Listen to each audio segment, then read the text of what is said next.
Boa tarde, galera. Professor Márcio, Colégio Gênesis. Estamos começando agora a segunda aula do nosso projeto de revisão de literatura voltado para o vestibular. Gente, vamos só fazer um comentário sobre a semana passada. Nós vimos, tá, semana passada, que o quinhentismo não se trata de um movimento literário propriamente dito. Por quê? Porque não havia nada de realmente brasileiro. Não havia nenhuma intenção estética, não havia nenhuma representação linguística do Brasil, nenhuma representação temática do Brasil. Tá? O barroco, que a gente começa a estudar hoje, é o primeiro movimento literário, escola literária, estilo literário, não tem diferença, tá? Que começa a se contornar, começa a se conformar um movimento brasileiro. Tá? A gente costuma falar que, embora o barroco tenha uma manifestação tipicamente brasileira, é meio forçado você falar que é um movimento, porque ele se dá praticamente só em Minas Gerais, tá? E são muito poucas pessoas, tá? Não se ensinava a ler no Brasil. Por exemplo, Gregório de Matos, que vocês vão ouvir muito falar hoje, ele é formado em Direito lá em Lisboa e volta para o Brasil. Tá, gente? O Brasil não tinha uma cena cultural própria. Simplesmente não tinha. Então, vamos fazer uma voltinha. Antes de a gente começar, vamos voltar lá para Portugal. Gente, a literatura portuguesa, portuguesa de Portugal, ela vai começar, existe uma dúvida com relação a essa data, 1189 ou 1198, com um movimento chamado trovadorismo. Tá? Principal característica desse movimento trovadorismo é que não havia uma separação entre música e poesia. Tá? Ele é um movimento que ainda é ligado à Idade Média. Ele é um movimento teocêntrico. Guardem isso. Teo, latim de Deus, cêntrico no centro. Deus é o centro do universo. Todos os estamentos sociais, todas as demandas sociais são ditadas pela igreja. O clero era o mais poderoso, a mais poderosa forma de manifestação que você tinha. Após o trovadorismo, gente, vamos aprender pelo próprio nome. Passa-se por um movimento chamado humanismo. Como eu disse na aula passada, gente, todo movimento literário, ele muda, porque muda o mundo que gera essa arte. As principais mudanças que nós vamos ter aqui foram causadas por causa do início das grandes navegações, com o surgimento do comércio e, consequentemente, da burguesia. Tá? Começaram a surgir, começou a se desenvolver, melhor dizendo, a matemática, a astronomia, as técnicas de navegação. Tá? Então, o humanismo ele é um movimento em que ocorre uma transição entre um modelo teocêntrico de sociedade e antropocêntrico de sociedade. Antropo, homem, formato de homem, cabeça, tronco e membros, certo? E o centrismo, o homem no centro do universo. O homem não que de maneira nenhuma que ele se afaste de Deus, não é isso.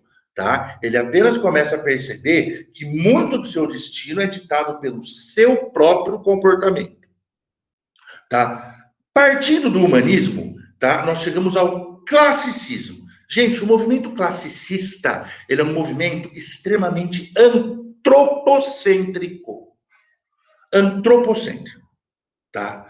A própria obra fundamental do classicismo, tá, em Portugal, chama Os Lusíadas. A própria obra Os Lusíadas, ela é uma alegoria do que acontece. Por quê?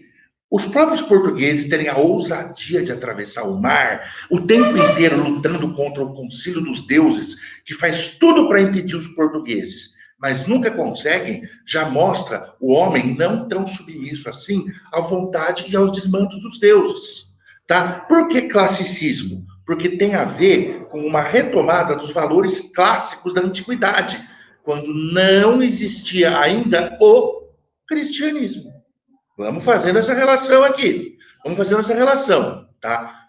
Outra recordação. O que é que tinha no Brasil nessa época? Nada, tá? Em termos civilizatórios, nada. Havia índio, tá? Eles estavam aqui sem a gente. O classicismo vai se iniciar em 1527. 1527 no Brasil tinham pouquíssimas aldeias e uma cultura totalmente de extração. Pegar o que podia ser vendido em Portugal e tchau. Tá? Agora, por que você não olhar no slide está escrito barroco, conflito e tensão? O conflito, ele exige dois elementos para que haja esse conflito. Lá na Alemanha, tá? Dois frades, Martinho Lutero e Ítalo Calvino, deram início à reforma protestante. Olha o nome, protestante, de protesto contra o que eles consideravam uma leviandade, um afastamento que a Igreja Católica estava tendo de Deus. Tá? O Papa dessa época era um homem chamado Papa Leão X, que passou para a história como um dos papas mais corruptos que já existiram. É a época que, por exemplo, tinham as indulgências. Você pagou, você pecou, você paga, seu lugar está garantido no céu. Tá? Ou seja, o que antes na Europa, isso tudo tem muito a ver com o Brasil, vamos prestar atenção. O que antes havia na Europa, tá? Era como se fosse um monopólio da fé. A partir do momento em que surgiu a reforma protestante, começou a haver uma divisão. Uma divisão. Tá? E o grande acerto da reforma protestante, tá, foi perceber que tinha surgido, como eu disse lá atrás, o comércio. Então, o protestantismo não via nenhuma forma de pecado no lucro, desde que obtido pelo seu suor. Certo, gente?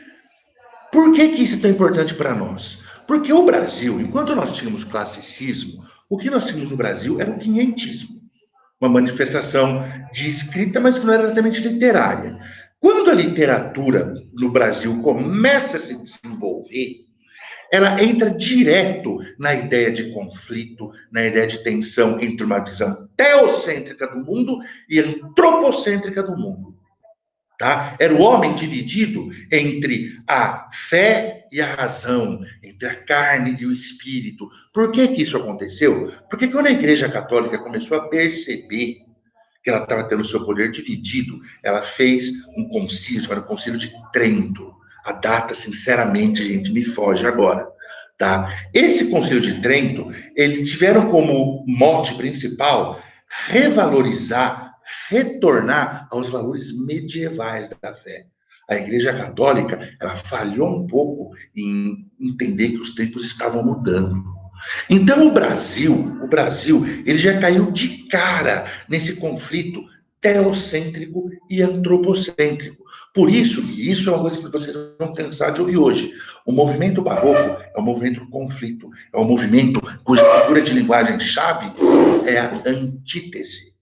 Tá? Os valores opostos ligados no mesmo verso. Por quê? Porque, repito, é o homem que de dia, tá? Ele é um homem pio, ele é um homem sacro, ele segue os valores de Deus. À noite, ele peca.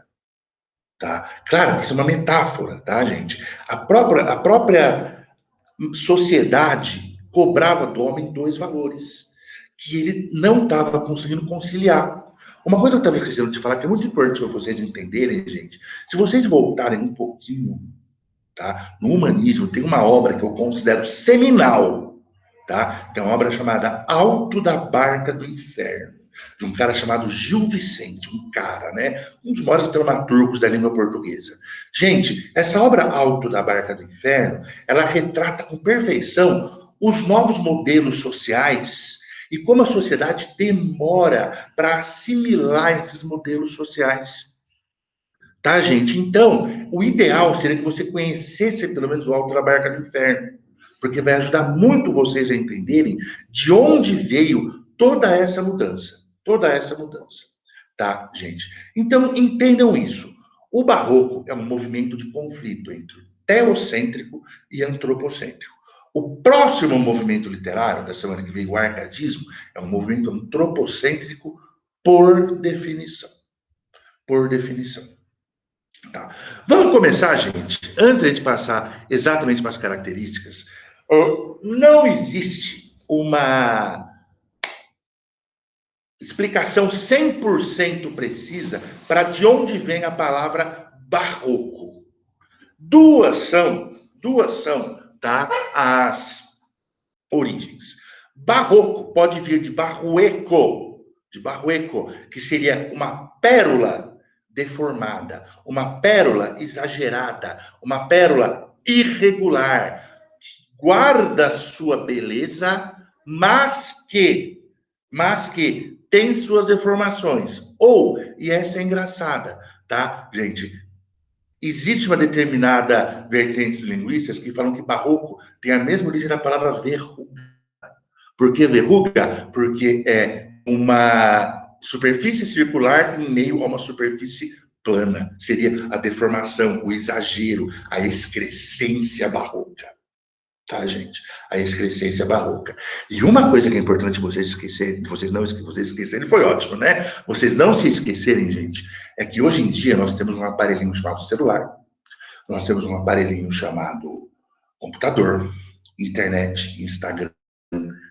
A literatura portuguesa, ela sempre vai estar um pouquinho na frente da brasileira. Os movimentos literários do Brasil sempre vão vir um pouquinho depois, atrasados, por assim dizer. Por quê? Porque, gente, o Brasil não tinha uma cena cultural ainda para produzir um movimento literário típico. O que necessitava eram os autores irem para Portugal, assimilarem essas ideias e voltarem para o Brasil. Por isso que você vai ver, a gente fala de movimento literário, mas a gente fala de Gregório de Matos, Bento Teixeira e Manuel Botelho. São pouquíssimas pessoas. Tá? Até você falar de movimento, como eu já falei, é uma coisa meio forçada. Vamos lá, gente. Características. Vamos lá, que eu quero ler o poema. Porque, gente, bom, vamos explicar isso daqui a pouquinho. Olha só. Gente, primeiro movimento que se tem produção literária própria do Brasil, final do século XVII. Gente, a parte de Gregório de Matos, a parte da produção artística de Gregório de Matos, que era tipicamente barroca, que é o que mais nos importa em termos de vestibular, falava muito pouco do Brasil. Tá? E Gregório de Matos era conhecido como Boca do Inferno. Então, considera-se a primeira produção literária do Brasil, porque Gregório de Matos tinha uma veia satírica, Boca do Inferno, né? Uma veia satírica poderosa. E ele começou a retratar de forma extremamente maldosa, extremamente irônica, toda a sociedade brasileira. Ou seja, foi a primeira vez que a língua portuguesa foi usada para retratar uma sociedade brasileira. Por isso que nós somos, por isso que nós consideramos, nós somos, também foi muito bom, nós consideramos o Barroco a primeira escola literária brasileira. Gente, marco inicial do Barroco literário, uma obra chamada Prosopopeia, de Bento Teixeira, de 1601 até 1768. Dois detalhes. Não vamos nos esquecer, essas datas, elas são apenas marcantes, tá? Elas são marcantes por razões de publicação de obras importantes, por mudanças sociais, mas não quer dizer que quando chegou 31 de dezembro de 1768, todos os barrocos paralisaram e todos agora somos árcades. Isso é uma besteira que você vai achar, a gente vai ver isso um pouquinho mais para frente, você ainda vai achar traços do barroco no arcadismo e você já consegue ver traços do arcadismo no barroco. Então, não tenham essa ideia, tá, de que um movimento se encerra como você desliga uma lâmpada. Não é assim. Outra coisa, gente, importante saber. O barroco foi um movimento artístico, não só literário. Para nós, por razões evidentes, tá, o que vai importar é a poesia e a prosa de Padre Antônio Vieira. Mas é uma obra que teve manifestação na escultura, teve manifestação na pintura, tem uma manifestação musical, tá, que é a chamada música rococó. Esse nome engraçado, parece nome de comida, né? A geleia de rococó, por favor, tá? Mas vamos lá, gente, continuando. Quando eu estava no colegial, tá? Olha só, o Brasil vivia o século do ouro com exploração nas cidades de Minas Gerais. Hoje, a geração de vocês é Porto Seguro. Quando eu estava no colegial, a minha geração era cidades históricas de Minas Gerais. Então a gente ia para Mariana, Sabará, São João del Rei, Ouro Preto, tá? Era a minha viagem de formatura, era muito louco também, tá? Mas, gente, olha só, lá a gente via tudo isso. E o barroco, ele foi centrado em Minas Gerais porque onde estava a grana, tá? Onde se descobriu ouro, onde descobriu ouro, juntou gente e juntou economia. Tá? Então foi em Minas Gerais, principalmente por causa disso. Assim como vocês vão ver também o arcadismo. Por que o arcadismo vai se desenvolver em Minas Gerais, principalmente? Porque Minas Gerais é onde estava saindo a renda para a coroa portuguesa. Certo? Olha só, linguagem dramática, exagerada e rebuscada. Gente, Tudo no barroco é grandiloquente. O barroco, tanto nas manifestações plásticas quanto nas literárias, tem uma tendência a sempre pegar aqueles momentos de grande dramaticidade, tá? Retratar cenas bíblicas em que Deus está em grande sofrimento, a gente vai ver isso um pouquinho mais para frente, tá? Crucificação, via crucis. Gente, então o barroco, especialmente na manifestação puramente barroca, tá, de Gregório de Matos, ela sempre vai ser uma manifestação de linguagem dramática, exagerada e rebuscada. Tá? É sempre a pessoa retratada em momentos de angústia, perto da morte, conversando com Deus. Isso é muito importante. Tá? Exagero no uso de figuras de linguagem, em especial a antítese, que são dois valores opostos no mesmo verso, a metáfora. A metáfora é a comparação sem a conjunção coordenativa. E a hipérbole. Gente, a metáfora, perdão, a antítese e a hipérbole são fundamentais. Tá? Porque hipérbole é o exagero intencional de modo a criar um efeito. Certo, galerinha? Se vocês virem um altar barroco, vocês veem que o altar barroco ele é sobrecarregado. Tá? Ele tem tanta decoração que ele chega a cansar o olho. Você não sabe aonde você enxerga. Se você olhar um quadro barroco, você vai retratar, você vai ver a antítese ali, porque os quadros barrocos, eles sempre são com contrastes muito grandes entre o claro e o escuro. Agora, como que você pega um texto e faz esse exagero de decoração com figura de linguagem? Com figura de linguagem. Essas, como você num poema, tá? Hoje isso é poesia concreta, mas esse é assunto mais para frente. Como você pega um poema que em geral vai ter 14 versos, tá? E você fala que ele é um poema barroco. O que o caracteriza como um poema barroco, tá? O uso abusivo de figuras de linguagem. Em especial a antítese é o homem dividido, é a figura de linguagem da carne e do espírito, da salvação e da danação. E a hipérbole, porque é sempre o homem em situações extremamente dramáticas. Arte dualista, retratando os conflitos pelos seres humanos, teocêntrico ou antropocêntrico, igreja ou renascimento. Gente, o renascimento ele tem muito a ver com o surgimento da ciência. Tá? O homem se percebendo que nem tudo que acontece é fruto diretamente de Deus. Então, gente, é importante que vocês entendam que não é, repito, como eu falei na última aula, gente, a fé católica não se separa da literatura brasileira. O que vai acontecer aqui é apenas uma relativização disso. Ah, tá. Gente, isso é importante. Eu vou ler, porque isso é importante. Contraste e dúvida sobre pecado e perdão. O homem se assumia como pecador e lutava pelo perdão. O homem queria viver pela razão, mas ao mesmo tempo era cobrado para viver pela fé. Bem e mal, prazeres do corpo, salvação da alma, o transitório e o eterno. Ao mesmo tempo em que o homem via a sua finitude carnal, e aquilo apavorava ele ainda tinha a figura de Deus que permitia para ele a vida eterna. Em suma, o homem barroco vivia em permanente estado de tensão. Gente, quando a gente fala de tensão, a gente não pode se esquecer, tá? Nós estamos falando de 1600, 1650. Se até hoje tem muita coisa que a gente não sabe, gente, meu Deus do céu. Temas frequentes: a efemeridade da vida, ou seja, o fato de que nós vivemos conscientes do fato de que a morte é inevitável. Carpe diem e religiosidade. Professor, eu não estou entendendo. Você falou que carpe diem é tipicamente barroco, mas vai surgir no arcadismo também? Vai. Só que o carpe diem barroco é diferente do carpe diem arcade. Porque o carpe diem barroco é assim, ó. Deus morreu por você. Tá? É um carpe diem angustiado. Aproveite a sua vida sem pecado. Tá, gente? A finitude é certa e Deus morreu por você. Faça jus a isso. É o carpe diem angustiado. É um carpe diem na consciência.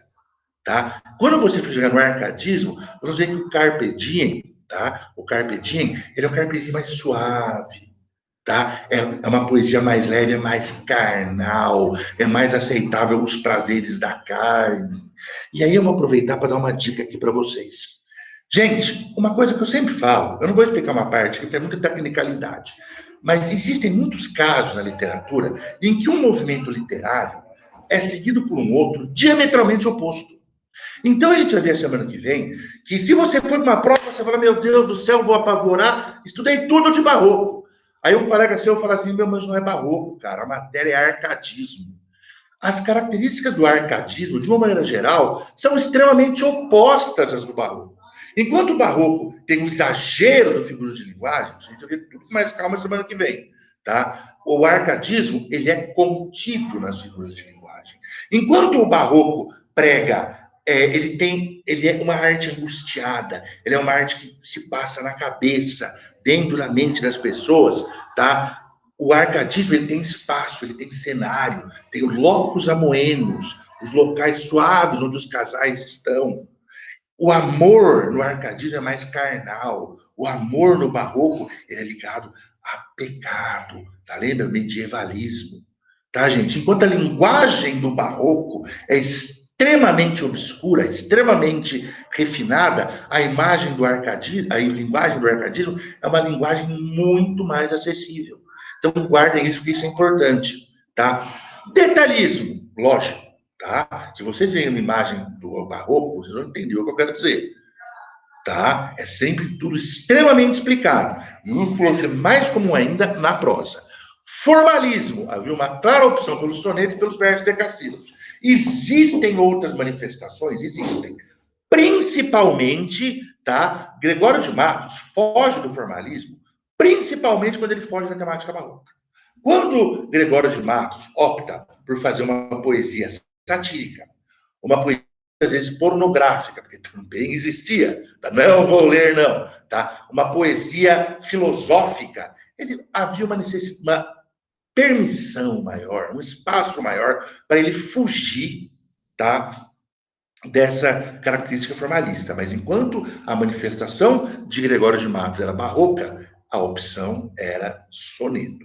Todo mundo lembra que é soneto, galerinha? 4 estrofes, 2 quartetos e 2 tercetos, em versos decassílabos, certo? E aí tem uma característica aqui, gente, que olha só.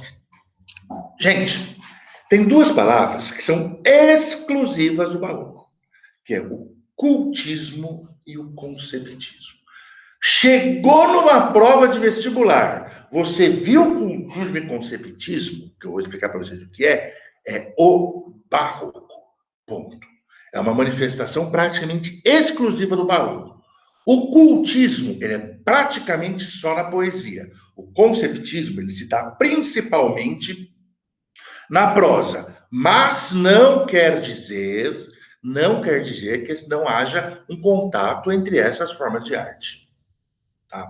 Olha só, gente, o cultismo, percepção sensorial, busca se sentir o conflito, há um desejo de mexer com a sua emoção, de apelo, é uma linguagem apelativa no sentido de mexer com a sua emoção, sensorial no sentido, a angústia retratada no poema, ela deve ser sentida por você. Tá? Dimensão visual na arte com uso de cores quentes e contrastes. Isso é mais ligado a artes plásticas. Utilização de palavras cultas, vocabulário sofisticado, como eu já expliquei. Uso de metáforas, hipérboles e sinestesias. Recordação rápida, galerinha. O que é a sinestesia? A sinestesia, tá, é a figura de linguagem onde mais do que um sentido, tato, olfato, paladar, visão, tato, olfato, paladar, visão. E audição. Tato, olfato, paladar, visão e audição são colocados no mesmo verso. Como um exemplo clássico que a gente vai ver é a visão dolorida, uma visão amarga, tá? Porque visão, evidentemente, ela é ligada ao sentido da visão. O amargo é um sentido ligado ao paladar. O dolorido é ao tato. tá? Só que quando você fala de visão dolorida, você está criando uma figura de linguagem em que o que você viu te fez doer a alma. Ou seja, o cultismo, os poemas barrocos eram cultistas, um culto à forma, ao jogo de palavras. E o conceptismo, que para a gente é um pouco menos importante. Percepção racional, tenta entender a dimensão racional do conflito, tá? Conceptismo vem da palavra ideia em espanhol. Pensamento lógico, uso de analogias e escalas ilustrativas. Gente, quem for fazer direito vai ler um livrinho chamado Sermões de Padre Antônio Vieira. Esse homem, Padre Antônio Vieira, que a gente vai falar rapidamente dele aqui, ele é chamado de o imperador da língua portuguesa. Mas, professor, o senhor falou que literatura é só ficcional. Por que a gente estuda, então, Padre Antônio Vieira, se o que ele escrevia é sermão? Por duas razões. Primeiro, porque é a primeira manifestação em prosa que nós temos tipicamente brasileira. E segundo, gente, porque você aprender a escrever, querer aprender a escrever e não ler Antônio Vieira, você está deixando de ler, talvez, o maior argumentador que já existiu na língua brasileira, na língua portuguesa.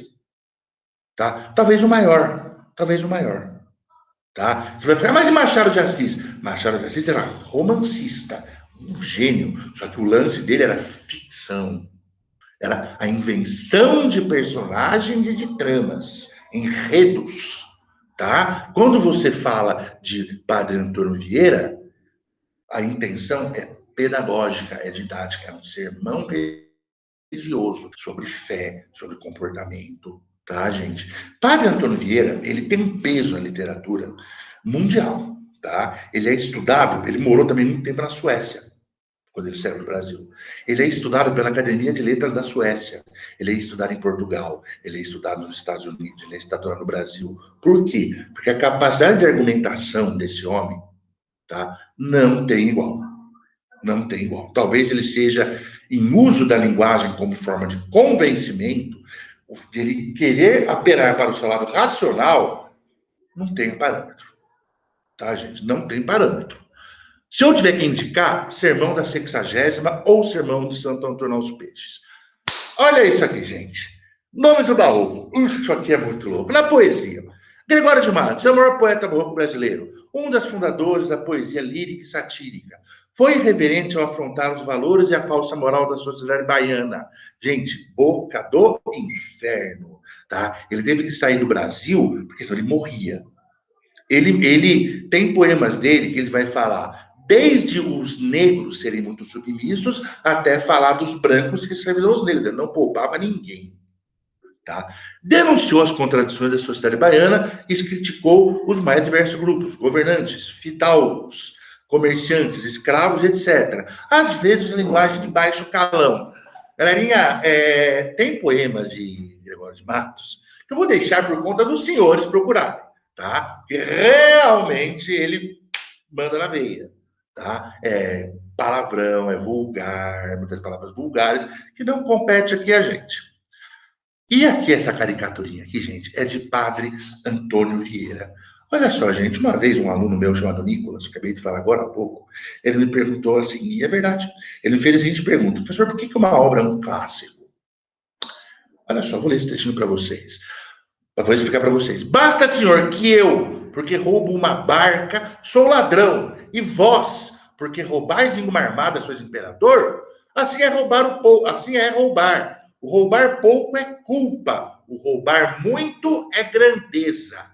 O que ele está falando aí, tá? É que a pessoa que roubou para matar sua fome, roubou por necessidade, essa vai para a cadeia, essa é punida. O grande ladrão, o ladrão de casaca, o ladrão que é o imperador, esse é grandeza. Esse vai receber bajulação. Gente, e aí entra a pergunta: por que que essa obra, por que Antônio Vieira é tão clássico, que faz uma obra clássica?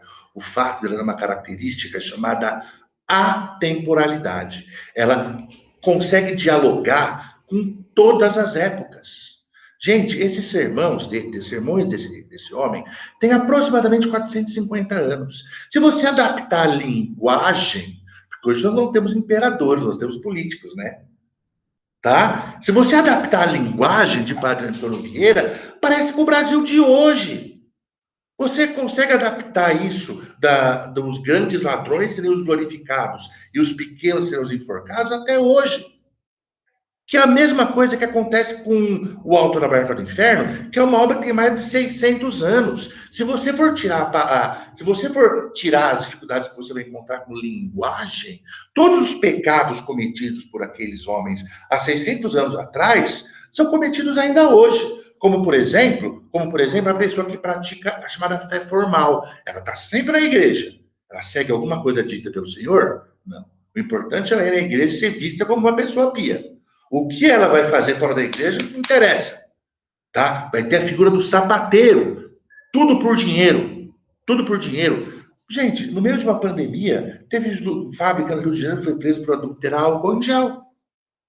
Então, gente, tá? Então, é isso que eu quero que vocês entendam. O que é clássico é a capacidade de dialogar.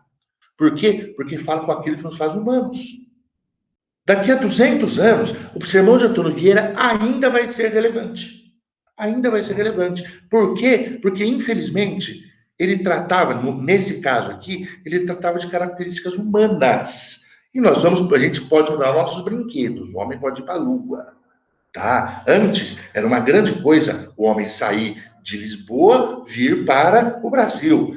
Hoje, vai para a lua, vai saber daqui a 200 anos. Mas, infelizmente, esse tipo de valor, e os bons valores também, ainda vão existir. Galerinha, vamos ler um poeminha barroco aqui. Gente, eu peguei um barroco, daqueles barroco mais típico, tá? Para quê? Para ficar extremamente fácil de vocês entenderem. Uma coisa que eu quero, que eu coloquei aqui do lado, vamos com calma, tá? Eu coloquei aqui do lado o esquema de rimas.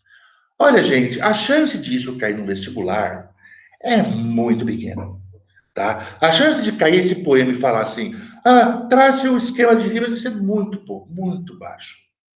Tá, gente? A gente vai discutir isso com mais calma, mas o que mais cai, o mais cobrado, é a interpretação e o contexto histórico. Por que essas ideias estão sendo retratadas assim? Isso que vocês têm que atentar. Vamos lá, gente. O nome desse poema é Buscando a Cristo, tá? Domínio público, quem quiser, leia à vontade. A vós, correndo voo, braços sagrados, nessa cruz sacrossanta descobertos, que para receber-me estáis abertos, e por não castigar-me estáis cravados. A vós, divinos olhos eclipsados, de tanto sangue e lágrimas abertos, pois para perdoar-me estáis espertos, e por não condenar-me estáis fechados. A vós, pregados pés, por não deixar-me. A vós, sangue vertido, para ungir-me. A vós, cabeça baixa, para chamar-me. A vós, lado patente, quero unir-me. A vós, cravos preciosos, quero atar-me, para ficar unido, atado e firme. Todas essas palavras que eu coloquei, 2 palavras vermelhas, 2 palavras amarelas, 2 palavras verdes, são todas antíteses. Isso é típico barroco, tá? Típico barroco, típico. Esse excesso de figuras de linguagem tem um monte de metonímia, tá? Porque quando você fala olhos, é a parte tomada pelo todo, olhos de Deus. Braços divinos, braços sagrados, perdão, de Deus. Mãos, quais são as mãos que estão cravadas? As mãos de Deus. Agora vamos entender esse poema. Primeira estrofe. A vós correndo voo, braços sagrados, nessa cruz sacrossanta descoberto, que para receber-me estáis abertos, por não castigar-me estáis cravados. O homem, buscando a Deus, tá? Os braços sagrados estão abertos, está crucificado.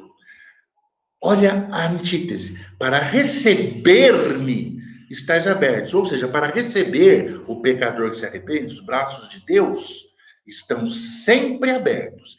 E por não castigar-me estáis cravados. Jesus Cristo morreu pelos nossos pecados, tá? Por que então que ele está com os braços cravados? Por não castigar-me estáis cravados. Por que estáis cravados? Para que eu não fosse castigado. Olha as antíteses. Recebimento, castigo. A vós, divinos olhos eclipsados, de tanto sangue e lágrima aberto. Divinos olhos eclipsados. Gente, o sangue dá coroa de espinhos, tá? Eclipsados, fechados, cobertos, empapados de sangue. De tanto sangue, lágrimas verdes. Agora, esse verso, gente, eu acho a coisa mais barroca do mundo. Pois para perdoar-me estáis despertos, e por não condenar-me estáis fechados. Sempre que você olha para Deus em busca de perdão, os olhos de Deus estarão abertos, despertos para te perdoar. E sempre que você se arrepende dos seus pecados, ele fecha os olhos e não te condena. Ele fecha os olhos e não te condena. Tá? De novo, a antítese: perdão, condenação, despertos e fechados. Ou seja, Deus, sempre de olhos abertos, quando ele precisa olhar por mim, castigar-me, ele fecha os olhos. Porque Deus é o perdão, Deus é o amor. Deus, se você se arrepender, Jesus Cristo, na verdade, se você se arrepender, tá, gente? Ele te recebe. E aqui, gente, eu vou falar uma coisa que eu sempre falo. Galera, eu estou dando uma aula sobre barroco. A fé é de cada um, tá? Se você não se enxerga, eu sou cristão. Se você não se enxerga, professor, mas eu tenho outra. Tudo bem, gente. Tá? Isso é uma aula de barroco, é o que vai cair no vestibular. A fé de cada um, segundo uma opinião política, não é problema meu, tá? A vós, pregados pés por não deixar-me. Jesus Cristo falou: eu não deixo a humanidade, eu não abandono a humanidade. Pregado na cruz. Por que os pés deles estão pregados? Porque eles recusou a deixar a humanidade. A voz, sangue vertido, derramado para ungir-me. Para ungir-me. Unção é a mesma bênção. Jesus Cristo sangrou por nós. A voz, cabeça baixa para chamar-me. Jesus Cristo, de cima da cruz, chamando, mesmo naquela situação, ainda nos chamando. E no final, gente, o final, olha a última estrofe. A voz lá do patente, lá do certo, quer unir-me. A voz, cravos preciosos, reconhecendo o sacrifício de Deus, cravos, tá? Quero atar-me para ficar unido, atado e firme. Gente, esse poema, ele é tão tipicamente barroco, não só porque ele tem esse excesso de figura de linguagem e esse tema da religiosidade, tá? Mas porque ele vai justamente mostrar o homem dividido entre o homem se assumindo como pecador e mesmo assim ansiando pelo pecado, reconhecendo os sacrifícios que Jesus Cristo fez e tentando se fazer merecedor deles. Embora, deixando isso muito claro, nem sempre ele consiga. Na poesia falando, tá, gente? Na poesia falando. Então, gente, Gregório de Matos é um poeta de domínio público. Vocês podem ler a poesia que vocês quiserem na internet, e eu recomendo muito, muito, tá? Muito. Esse que eu peguei é um poema típico de Gregório de Matos, típico, tipicamente barroco. Existem literalmente centenas. Apenas a título de curiosidade, olha só. Gregório de Matos, trechos representativos. Eu peguei aqui, ó, tá? 2 trechinhos que eu acho que eu não poderia encerrar uma aula, tá, de barroco sem falar sobre o Carpe Diem barroco e Gregório de Matos satírico, tá? Gente, vamos ler isso aqui com calma. Goza, goza a flor da mocidade, que o tempo trota a toda ligeireza e imprime em toda a flor sua pisada. Não aguardes que a madura idade te converta em flor, essa beleza em terra, em cinza, em pó, em sombra, em nada. Gente, isso aqui que eu estou marcando é uma figura de linguagem chamada gradação, tá? De grau. É um grau, nesse caso, que o homem vira terra, cinza, pó, até não sobrar nada. Gente, olha só. Não aguardes que a maturidade te converta em flor essa beleza. Ou seja, você não espere a idade madura. Agora você não está na idade madura. Te converta em flor essa beleza. Ou seja, gente, esse é o carpe diem barroco, porque é um carpe diem que a pessoa sabe que é dela, ela não está na maduridade, não aguarde a maturidade. Só que ela tem noção que isso vai chegar. ela tem noção que ela vai, se ela esperar demais, ela vai se converter em terra, em cinza, em pó, em sombra, em nada. Olha esse outro verso, gente. Que o tempo trota a toda ligeireza e imprime em toda flor sua pisada. Gente, uma flor, uma rosa, linda, maravilhosa. Quem trota é cavalo. O tempo trota toda ligeireza e imprime em toda flor sua pisada. Uma rosa linda é a mocidade. O tempo pisou nessa rosa. Essa rosa foi esmagada, ela perdeu a sua beleza. O tempo aí é a flor. Perdão, gente. O tempo aí é o cavalo, a flor é a pessoa. Aproveite enquanto você é um botão de rosa, porque vai chegar uma hora que o tempo vai passar por cima de você. Você tem sua beleza. Você é a flor. O tempo vai passar. O cavalo vai pisotear essa flor. Esse é o carpe diem barroco. Ele tem o desejo de aproveitar, mas sabendo o que vem pela frente. Enquanto o arcadismo é mais imediatista. E esse que eu vou levar para vocês, gente, olha, se tem um poema que eu posso falar com os meus favoritos, tá? É esse. Tem vários palavrões, eu não coloquei inteiro, tá? O nome dele é Epílogos, tá? Gente, vocês vão reparar. Bom, vamos ler. Que falta nesta cidade, verdade, que mais por sua desonra, honra, falta mais que se lhe ponha, vergonha, o temo a viver se exponha, por mais que a fama exalta, numa cidade onde falta verdade, honra e vergonha. A Câmara não acode, não pode, pois não tem todo o poder, não quer. É que o governo a convence, não vence. Que haverá que tal pense que uma Câmara tão nobre, por ver-se mísera e pobre, não quer, não pode, não vence. Gente, essa figura de linguagem, essas palavras que eu coloquei grifadas, vocês vão reparar que elas são colocadas uma em cada estrofe, uma em cada verso, depois recolhidas na última estrofe. Isso é uma figura de linguagem extremamente complexa. Eu conheço pouquíssimos autores que usam chamada disseminação e recolha. Tá? As palavras que são disseminadas, a última de cada verso, são usadas para compor o último verso dessa estrofe seguinte. É extremamente complexo. Agora, gente, novamente, olha a temporalidade. Gente, olha a nossa sociedade, olha o nosso sistema político. Muitos dos nossos problemas, como disse Gregório de Matos há quase 500 anos, não é que não tem solução, é que não quer que sejam solucionados. Não é que não tenha solução, é que não interessa que seja solucionado. Gente, quando você, vamos pegar o exemplo de novo, quando fala de vergonha, falta de honra, gente, a pessoa que mistura álcool em gel no meio do, que adultera álcool em gel no meio de uma pandemia, pelo amor de Deus, né? Vergonha é pouco. O nome desse poema, gente, é Epílogos, tá? Aí vocês vão entender por que Gregório de Matos era o boca do inferno. Porque nesse poema, que é muito extenso, na verdade, não sobra para ninguém. Tá, gente? Todo mundo leva a sua cutucada. Tá, gente? Reparem, tragam isso. Isso é que é o importante. Tá, gente? Vocês chegarem a esse poema, saber que ler Gregório de Matos, na verdade, ler literatura, ela trabalha muito numa consciência da sua realidade. Porque você vai ver que as ideias expostas nesse poema, você vai mudar o vocabulário. Você hoje em dia não tem nobreza, você tem classe política, você tem elite. Tá? Se você for ler o Alto da Barca do Inferno, você não vai ter a alcoviteira.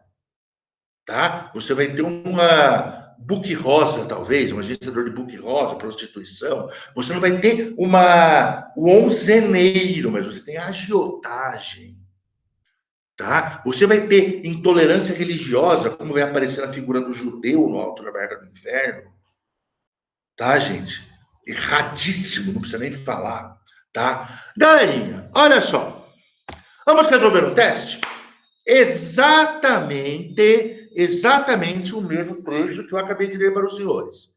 A dica que o tio vai dar, a não ser que a alternativa A, seja ou a B, seja uma alternativa extremamente clara, leia o teste inteiro. Leia o teste inteiro. Vai por mim. De novo, goza a flor da mocidade, que o tempo trota a toda ligeireza e imprime em toda a flor sua pisada.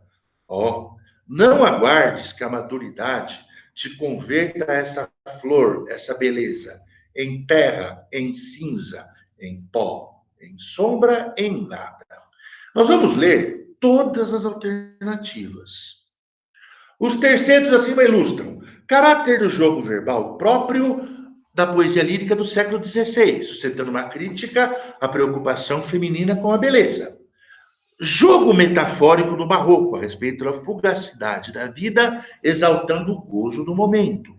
Estilo pedagógico da poesia neoclássica, ratificando as reflexões do poeta sobre as mulheres maduras.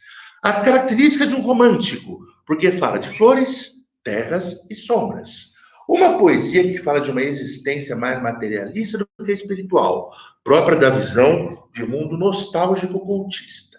Se eu tivesse em sala de aula agora, eu ia estar falando o seguinte: tenho certeza que aqui tem palavra que vocês não sabem. Fugacidade, rapidez, a consciência de que a vida é rápida e vai passar. Gente, eu, como professor, na hora da prova, dúvida de vocabulário eu tiro. Não adianta, por exemplo, professor, o que é cultismo? Aí você não estudou, né, mano? Tá? Mas você perguntar o que é fugacidade, eu acho importante responder até na hora da prova, porque existem mais de 400 mil palavras na língua portuguesa e ninguém sabe tudo.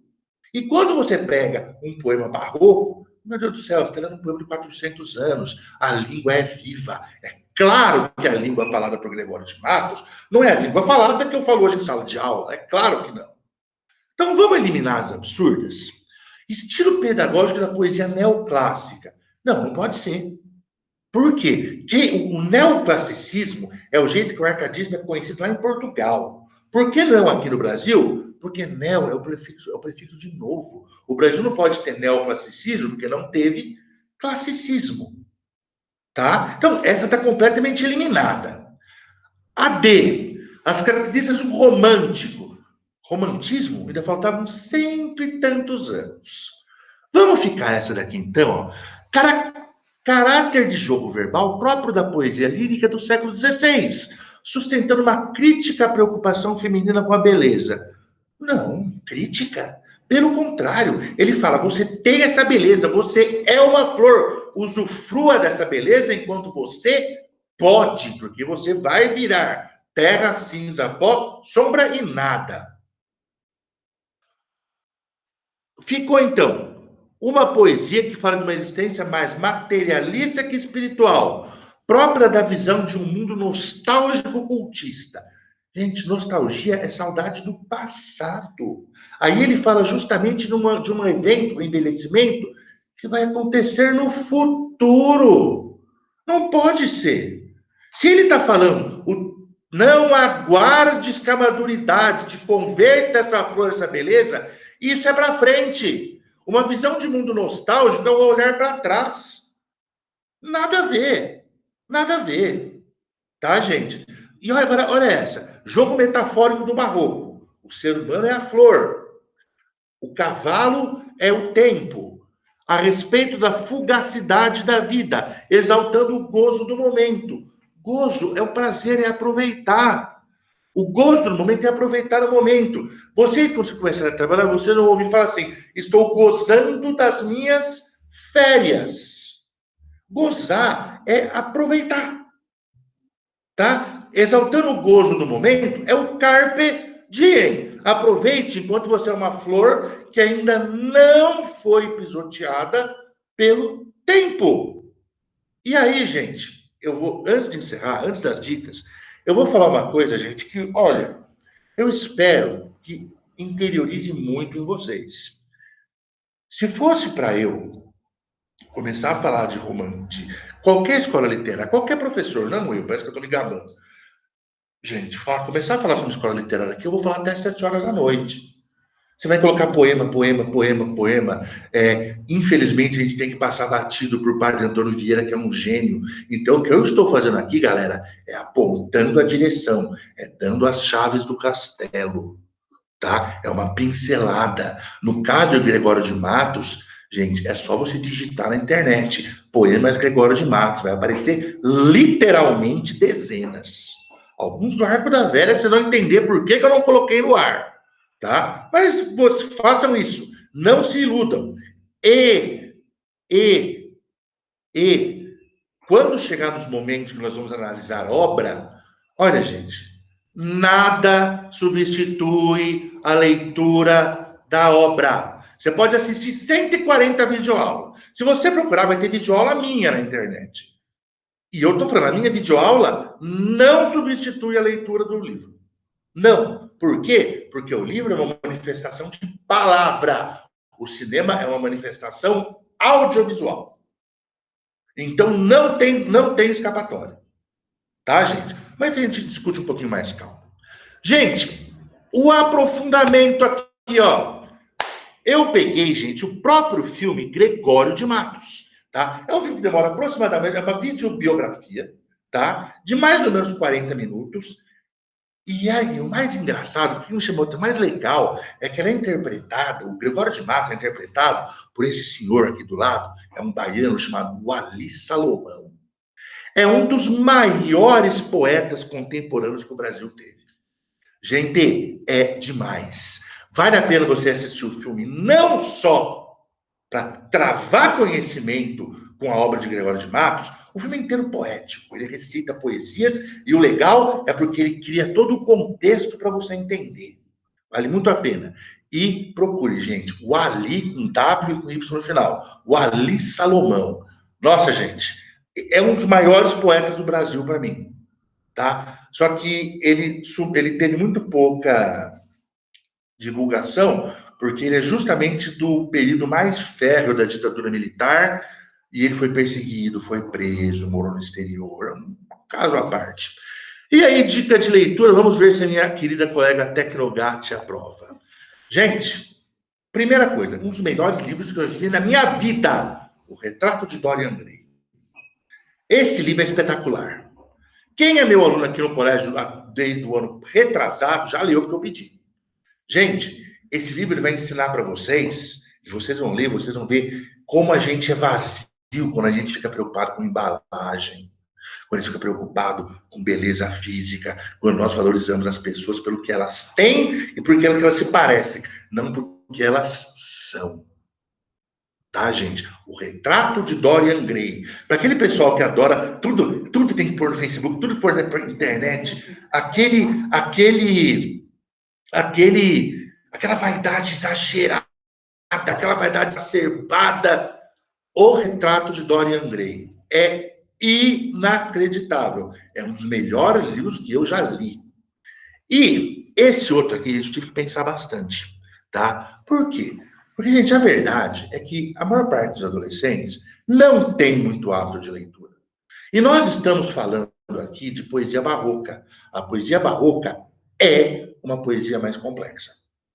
É uma poesia mais exigente. Então, se você tem curiosidade de começar a ler poesia, tá? Eu vou indicar para vocês livros. Todos esses livros são meus, tá, gente? Eu tenho Cecília Meirelles, As Palavras Voam.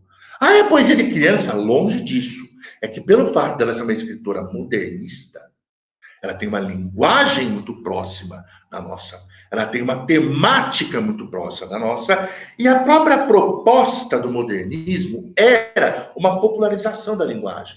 Então, são poesias curtas e poesias acessíveis. Leiam. São poesias que vocês leem de uma tirada só. Leiam. Cecília Meirelles, As Palavras Voam. Gente, estamos terminando o Barroco por aqui. Muito obrigado. Sempre tentando ser melhor no próximo vídeo, melhor ainda no próximo vídeo. Procurem se houver necessidade e não se esqueçam, o que nós vimos aqui é apenas a pedra inicial do Barroco. Muita coisa existe que não foi dita. Paz, galerinha. Saúde. Até a semana que vem. Pensar é pão.